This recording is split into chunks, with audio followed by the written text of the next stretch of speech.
하나님 말씀은 사도행전 16장 1절로 5절 말씀입니다. 바울이 루스드라에서 디모데를 데려다가 할례를 행하다라는 제목으로 말씀을 나누겠습니다. 바울과 바나바는 1차 여행에서 중도 하차한 마가를 2차 전도 여행에 또다시 데리고 가느냐 마느냐는 문제로 심하게 다툰 후 서로 결별하여 각자의 길을 가게 되었습니다. 바나바는 자기 조카인 마가를 데리고 결국 자신의 고향인 구브로 지방으로 선교를 떠나게 되었고, 바울은 기존에 세웠던 교회들을 돌아보기 위해서 1차 전도여행에서 개척했던 교회들을 역순으로 방문하게 되었습니다. 그리고 그 처음 방문지는 오늘의 본문의 내용인 더베와 루스드라였습니다. 루스드라는 1차 전도여행 때 가장 심한 박해를 받았던 지역이었고, 돌에 맞아 거의 죽다시피 하여 정신을 잃고 성 밖으로 버려졌었지만 또다시 성으로 들어가 끝까지 복음을 전했던 지역이었습니다. 바울은 그때 그리스도의 제자가 되었던 디모데를 다시 만나 마가를 대신해서 자신의 수행원으로 데리고 가고자 했습니다. 디모데는 훗날 믿음 안에서 참 아들 된 디모데라고 부를 정도로 바울에게 있어서는 아들과 같은 귀한 자였고 또 사랑스러운 자였고 동역자가 되었습니다. 이처럼 가장 극심한 박해를 받던 지역에서 바울이 디모데를 만난 것과 디모데가 바울을 만났다는 것은 모두 하나님의 특별한 은혜와 섭리였습니다. 당시 청소년이었던 디모데는 이미 고향 루스드라뿐 아니라 이고니온의 형제들에게까지 칭찬을 받았다고 합니다. 헬라인 아버지와 유대인 어머니 사이에서 태어난 그가 어려서부터 칭찬을 받고 잘할 수 있었던 것은 할머니와 어머니의 믿음을 본받아 신앙 교육을 받고 잘할 수 있었기 때문이었습니다. 이에 대해서 디모데후서 1장 5절로 6절에서는 그를 이렇게 증거하고 있습니다.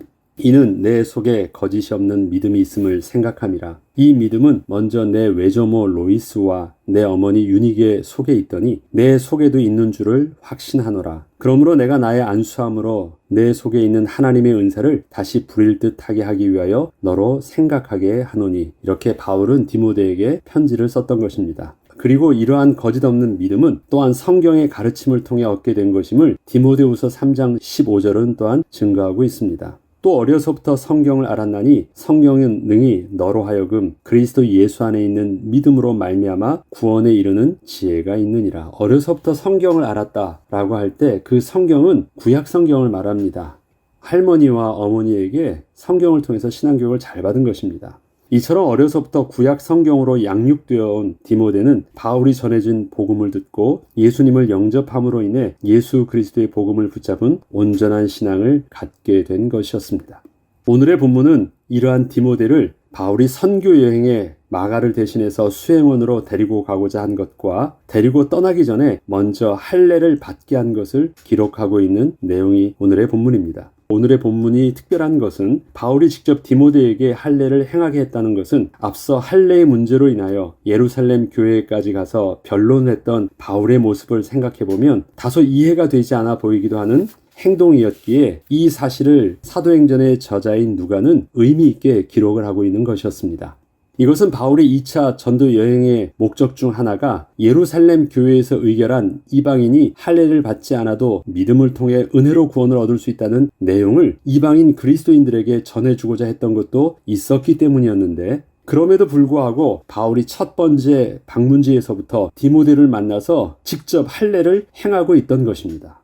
이처럼 바울이 뭔가 모순되게 자신이 직접 권하여 디모데에게 할례를 행하게 했던 것은 앞으로 디모데가 복음을 전하는 데에 불필요한 논쟁거리가 생기지 않게 하기 위함이었습니다. 할례는 구원을 얻게 하는 복음의 입장에서는 불필요한 것이었지만 유대인에게 있어서는 비록 복음의 문제가 아니더라도 할례가 유대인의 신분의 정체성을 나타내는 데에는 매우 중요한 것이었습니다. 이 때문에 비록 그리스도인이라 할지라도 혈통상 유대인이라면 자녀들에게는 계속 할례를 주어 왔었기에 디모데의 경우는 자신의 신분적 정체성을 위해서 할례가 필요했던 것이었습니다. 이러한 바울의 입장을 성경은 이렇게 설명하고 있습니다. 바울이 그를 데리고 떠나고자 할새 그 지역에 있는 유대인으로 말미암아 그를 데려다가 할례를 행하니 이는 그 사람들이 그의 아버지는 헬라인인 줄 다 알미라. 이전의 유대인은 믿는 유대인이었습니다. 그리스도인이 된 유대인이 할례가 구원의 문제로 강조되었기 때문에 아니라고 말했는데, 지금 여기서 말하고 있는 유대인으로 말미암는다 할 때 그 유대인은 구원을 얻지 않고 예수 그리스도를 거부하는 신분상의 혈통적 유대인을 말합니다. 그래서 그 경우와 입장이 좀 다른 것입니다. 이처럼 디모데의 경우에는 유대인 어머니와 헬라인 아버지 사이에서 태어난 혼혈인이었기에 모계 혈통 사회인 유대인들의 관점에서는 할례를 받아야 디모데가 진정한 유대인이 될 수 있었던 것입니다. 이것은 할례를 받아야 하나님의 백성이 되고 구원을 받는다는 것을 반대하던 입장과는 아주 다른 경우였습니다. 이전에 할례의 문제를 논할 때에는 믿는 유대인들 사이에서 구원의 문제로서 할례가 다루어졌었기에 할례가 복음에 불필요하다고 한 것이었지만, 지금은 복음을 받지 않은 유대인들을 위한 것이었기에 바울이 의도적으로 할례를 행한 것이었습니다. 만약 디모데가 할례를 받지 않은 채 복음을 전하는 사역들을 감당하려 하면 유대인들은 디모데의 신분을 걸고 넘어질 수가 있었고, 이것은 바울이 유대인의 정서를 누구보다도 잘 알고 있었기 때문이었습니다. 그의 모습이 유대인의 모습이에요. 그런데 헬라인 사회에서는 그가 유대인인 줄 알아요. 그래서 헬라인들에게도 잘 정서적으로 안 맞아. 그런데 유대인들에게 가려고 하니까 그가 유대인으로서의 정체성이 그에게 없어요. 이러지도 저러지도 않습니다. 그래서 정확하게 그가 유대인으로서의 정체성을 정확하게 나타내주기 위해서 구원받았다라는 것을 나타내기 위한 것이 아니라 유대인이라는 신분적, 혈통적 정체성을 나타내주기 위해서 유대인들을 위해서 할례를 행했다라는 것입니다. 유대인인데 왜 할례를 받지 않지? 이렇게 유대인들이 시비를 걸지 못하도록 미리 내린 조치였던 것입니다. 이러한 바울의 할례에 대한 입장은 그의 여러 서신서에서 명확하게 드러나고 있습니다. 먼저 고린도전서 7장 19절에는 할례 받는 것도 아무것도 아니요 할례 받지 아니하는 것도 아무것도 아니로되. 구원의 문제 때문에 지금 할례를 디모데에게 그렇게 중요하게 받게 했던 것은 아니라는 것입니다. 다른 이유가 있었다라는 것입니다. 또 고린도전서 9장 20절에는 유대인들에게 내가 유대인과 같이 된 것은 유대인들을 얻고자 하며, 유대인같이 되었다라는 것은 뭐예요? 유대인의 모습처럼 할례를 받은 자의 모습이요, 유대인의 모습처럼 저들의 모습을 그대로 내가 인정해 주었다라는 것입니다. 그것은 유대인들을 얻고자 함이래요. 또 율법 아래에 있는 자들에게는 내가 율법 아래에 있지 아니하나 율법 아래에 있는 자같이 된 것은 율법 아래에 있는 자들을 얻고자 하며. 자, 진리가 아닌 모습에 대해서는 상대방의 그 모든 모습들을 내가 인정해 준다는 거예요. 진리가 아닌 것에 대해서는 내가 받아들일 수 없지만 구원의 진리의 문제가 아닌 비본질적인 내용에 대해서는 상대의 모든 부분들을 그대로 존중하고 받아준대요. 그것은 복음으로 저들을 구원하게 하고 저들을 얻고자 함이라는 바울의 명확한 입장이 있었던 것입니다. 이처럼 바울은 복음 전도에 대한 명확한 입장을 가지고 있었기에 복음을 받아들이는 사람들의 눈높이와 상황에 따라서 본질적인 것은 절대 양보함이 없으면서도 비본질적인 것은 유연성 있게 대처하였던 것입니다. 이제 바울은 실라와 디모데와 함께 여러 성들을 두루 다니며 예루살렘에서 보낸 편지를 전달하며 성도를 굳게 하였습니다. 그 편지의 내용은 앞서 사도행전 15장 23절로 31절입니다. 제가 한번 읽어보겠습니다. 그 편에 편지를 붙여 이르되 사도와 장로된 형제들은 안디옥과 수리아와 길리기아에 있는 이방인 형제들에게 문안하노라. 들은즉 우리 가운데서 어떤 사람들이 우리의 지시도 없이 나가서 말로 너희를 괴롭게 하고 마음을 혼란하게 한다 하기로 사람을 택하여 우리 주 예수 그리스도의 이름을 위하여 생명을 아끼지 아니하는 자인 우리가 사랑하는 바나바와 바울과 함께 너희에게 보내기를 만장일치로 결정하였노라. 그리하여 유다와 실라를 보내니 그들도 이 일을 말로 전하리라. 자, 이 내용을 보면 여기에서는 공식적으로 이방인이 할례를 받지 않아도 된다라는 부분들을 정확하게 했고, 그것을 만장일치로 바울과 실라와 유다와 바나바 이 네 명을 만장일치로 결정했다라는 것은 우리의 모든 권위가 그들에게 담겨 있다라는 것을 말해주고 있습니다. 그렇게 서신을 주어서 보냈다라는 것입니다. 성령과 우리는 이 요긴한 것들 외에는 아무 짐도 너희에게 지우지 아니하는 것이 옳은 줄 알았노니 우상의 제물과 피와 목매어 죽인 것과 음행을 멀리할지니라. 이에 스스로 삼가면 잘 되리라. 평안함을 원하노라 하였더라. 그들이 작별하고 안디옥에 내려가 무리를 모은 후에 편지를 전하니 읽고 그 유로한 말을 기뻐하더라. 구원의 진리로서 율법을 받아들이는 것이 아니라 신앙의 또 삶의 모본으로서 그 율법의 말씀을 따르면 너희들에게 유익할 것이다 라고 말하는 것입니다. 율법이 필요 없다고 말하는 것이 아닙니다. 그것이 유익한데 그러나 그것은 구원에 이르게 하는 진리로서의 입장이 아니라 하나님 앞에 거룩과 성결함을 지키고 신앙의 모본으로서 유익하니까 너희들도 따르기를 우리가 권한다라고 말하고 있습니다. 예루살렘 교회에서 이방인 교회를 대표하는 안디옥 교회에 보내었던 이 편지는 바울과 바나바와 그리고 예루살렘 교회에서 직접 파송된 유다와 실라에 의해서 전달되었고, 이 편지는 계속해서 바울이 전도 여행지에 전달되었던 것입니다. 그에 따라 여러 교회가 믿음이 더 굳건해지고 믿는 자의 수가 더해지게 되었습니다. 이처럼 할례와 구원의 은혜가 충돌하는 그 문제는 유대인이 있는 곳이라면 이방인 사회에서 어디에서나 생길 수 있는 문제였고, 이것은 교회의 믿음 성장에 심각한 걸림돌이 될 수도 있었지만 성령 안에서 잘 인도를 받았던 예루살렘 교회의 결정이 이방인 교회에 전달됨으로 인해서 교회는 더 성숙한 믿음으로 나아갈 수 있었던 것입니다. 교회는 그리스도 안에서 유대인들이 이방인들을 맞이하고 이방인들이 유대인들을 맞이하는데 서로 거리낌이 없게 또 그 결정을 통해서 잘 받을 수 있게 되었습니다. 이제까지 사도행전을 살펴보면 초대교회 직분을 맡았던 성도들과 사역자들은 지혜와 성령의 충만함을 받고 사람들에게 칭찬을 받는 자들이었습니다. 저들에게 지혜와 성령 충만이 서로 조화롭게 이루어질 수 있었던 것은 지혜와 성령이 모두 주님 안에서 나온 것이었기 때문입니다. 우리는 때론 이렇게 오해합니다. 지혜는 나의 것이고 성령 충만은 하나님 것. 그렇지만 지혜와 성령 충만이 모순되지 않는 것은 모두 다 하나님 안에서 나온 것이고, 또 우리가 그의 주 안에서 겸손히 순종하고 굴복할 수 있었기 때문에 이것이 온전하게 조화를 이룰 수 있었던 것입니다. 바울의 모습 속에서도 바울은 똑똑하려고 하지 아니했고 하나님이 주시는 지혜가 있으려고 노력을 했습니다. 지혜는 그래서 성경에서는 예수 그리스도를 다른 표현으로 지혜라고 표현하기도 합니다. 그래서 지혜와 성령 충만은 모두 다 동일하게 하나님의 것임을 우리가 잊어서는 안 됩니다.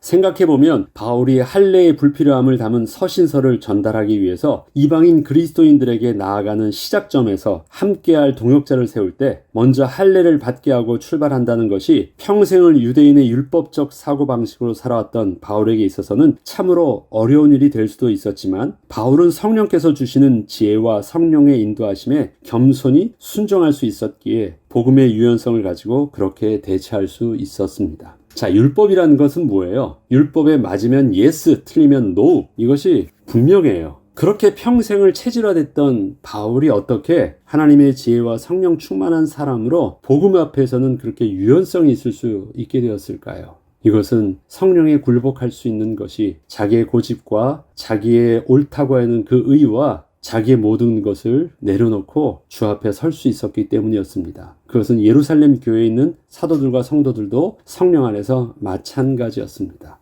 우리의 삶 속에서도 때로는 복음에 모순되는 것과 같은 상황을 맞이하기도 합니다. 여러분, 이런 경우 있죠. 우리의 체질은 바꾸지 않는데 우리의 신앙이 바뀌는 수는 있어요. 내가 예수 그리스도를 믿게 돼서 이전의 삶 속에서 나는 변해서 구원 얻은 하나님의 자녀가 되었어요. 그런데 나의 가지고 있는 나의 성격과 체질이 안 바뀌어 있어. 고든 성격. 한번 예스하면 절대 바뀌지 않는 나의 고든 성격이 신앙하고 맞으면요, 내가 또 복음을 선택하고 딱 나니까 이것만 옳다 해가지고 나의 체질 속에서 그 복음을 그대로 지키려고 해요. 복음은 틀리지 않아요. 그렇지만 그 안에서 성령에 굴복되어지는 나의 모습은 바뀌지 않았기 때문에 그것이 때로는 옳다고 하는 그 복음이 나의 체질과 만나가지고 때론 이것이 성도들 안에서 굉장한 부딪힘이 될 수도 있어요. 그것이 교회 안에서 일어나는 갈등입니다. 진리를 가지고 서로 싸우는데 그 진리가 다 맞아요, 양쪽 입장에서 보면. 그런데 그것이 교회를 분열시켜요. 왜 그렇습니까? 하나님을 떠났던 우리 가운데 죄성으로 형성되었던 우리 체질들이 그리스도 안에서 변화받지 않았기 때문에 그래요.